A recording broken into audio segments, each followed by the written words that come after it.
دعوت دین صحیح معنوں میں ہماری ترجیح بنے، سیریسلی ہماری ترجیح بنے۔ یہ کہتے تو ہم بہت کثرت سے ہیں کہ دعوت ہماری ترجیح ہے، ہمارا اصل کام دعوت ہے، لیکن یہ انٹراسپیکشن کی بات ہے، جائزہ لینے کی بات ہے کہ کیا واقعتاً ہم اس بات میں سیریس ہے؟ ضرورت اس بات کی ہے کہ یہ سنجیدگی سے سیریسلی واقعتاً ہماری ترجیح بنے، ہمارا اصل فوکس بنے، ہمارے کاموں کا اصل محور و مرکز بنے۔ آپ نبی کریم صلی اللہ علیہ وسلم کی سیرت پر غور فرمائیے، سیرت نگاروں نے بھی یہ بات لکھی ہے، آپ بھی سیرت کا مطالعہ کریں گے تو یہ محسوس کریں گے کہ آپ کی زندگی کی، آپ کی سیرت کی ایک اہم خصوصیت آپ کا فوکس تھا، کہ دعوت دین آپ کی اصل ترجیح تھی، آپ کا اصل ٹارگیٹ تھا۔ اللہ کے نبی صلی اللہ علیہ وسلم کی زندگی میں بھی ساری آزمائشیں آئیں، وہ سارے مراحل آئے، وہ ساری پریشانیاں آئیں جن کو آج ہم پریشانی سمجھتے ہیں۔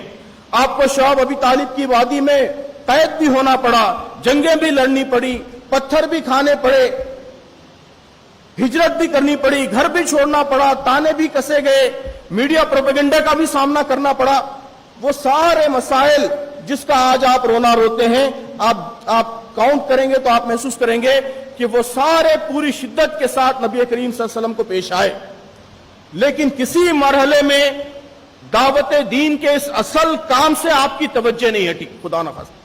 آپ دیکھیے، پھر آپ غور کیجئے کہ آپ کی ذاتی زندگی کی ٹریجڈیز،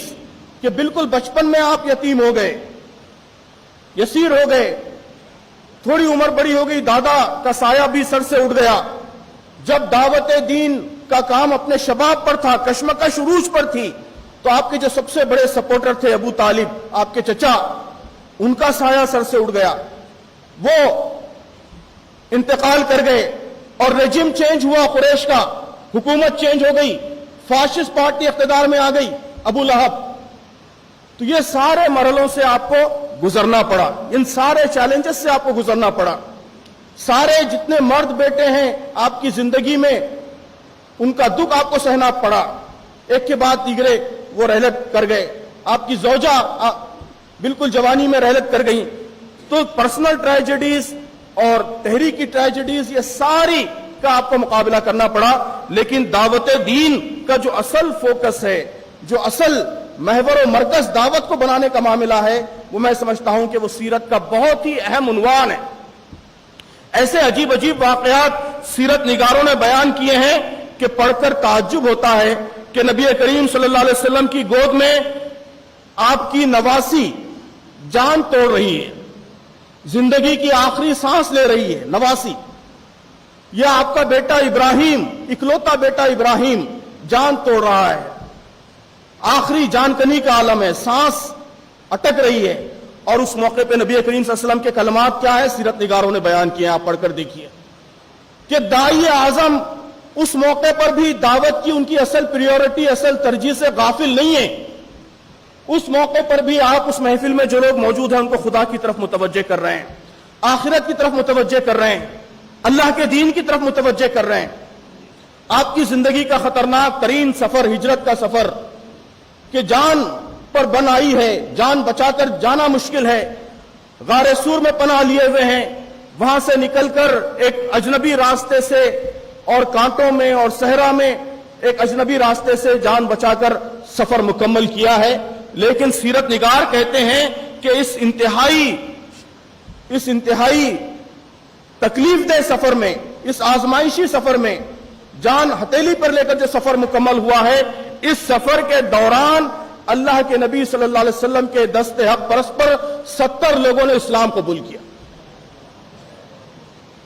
بعض سیرت نگاروں نے نام بھی بیان کیے ان لوگوں کے جنہوں نے اسلام قبول کیا ہے۔ تو عزیزان گرامی، یہ حالات، یہ مسائل، یہ مشکلات اور NPR اور یہ لنچنگ فلاں فلاں، یہ سب آتے رہیں گے، یہ ہمارا محور و مرکز نہیں بن سکتے۔ ہمارا محور و مرکز ہماری سوچ کا، ہماری کوششوں کا، ہماری جدوجہد کا محور و مرکز انسانوں کی فکر، ان کا عقیدہ ہے، ان تک اسلام کا پیغام پہنچانا ہے۔ یہ راستے کی رکاوٹیں ہیں، راستے کے کیل کانٹے ہیں، ہمیں اس سے زیادہ ان کو اہمیت نہیں دینی، مسائل کو حل کرنے کی کوشش کرنی ہے یقیناً، لیکن بس انہیں آپ ایک وقتی مسئلہ سمجھیے, اس کو اتنی ہی اہمیت دیجیے. یہ ہماری کوششوں کا عنوان نہیں بن سکتا, نہ ہماری عملی کوششوں کا عنوان بن سکتا ہے, نہ ہماری ذہنی و فکری کوششوں کا, کہ ہم اس پہ سوچیں, اس پہ فکر مند ہوں, اس کے حل تلاش کرنے میں اپنی ذہنی قوتوں کو لگائیں. یہ دائی کا مقام نہیں ہے. ہمارا اصل مقام یہ ہے کہ ہم یہ سوچیں کہ اس ملک کے انسانوں کی ذہن و فکر کی کیسے اصلاح ہو سکتی ہے,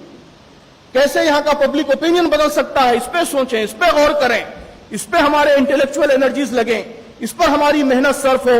اس پر ہمارا فوکس ہو, اس پر ہمارا ارتکاز ہو.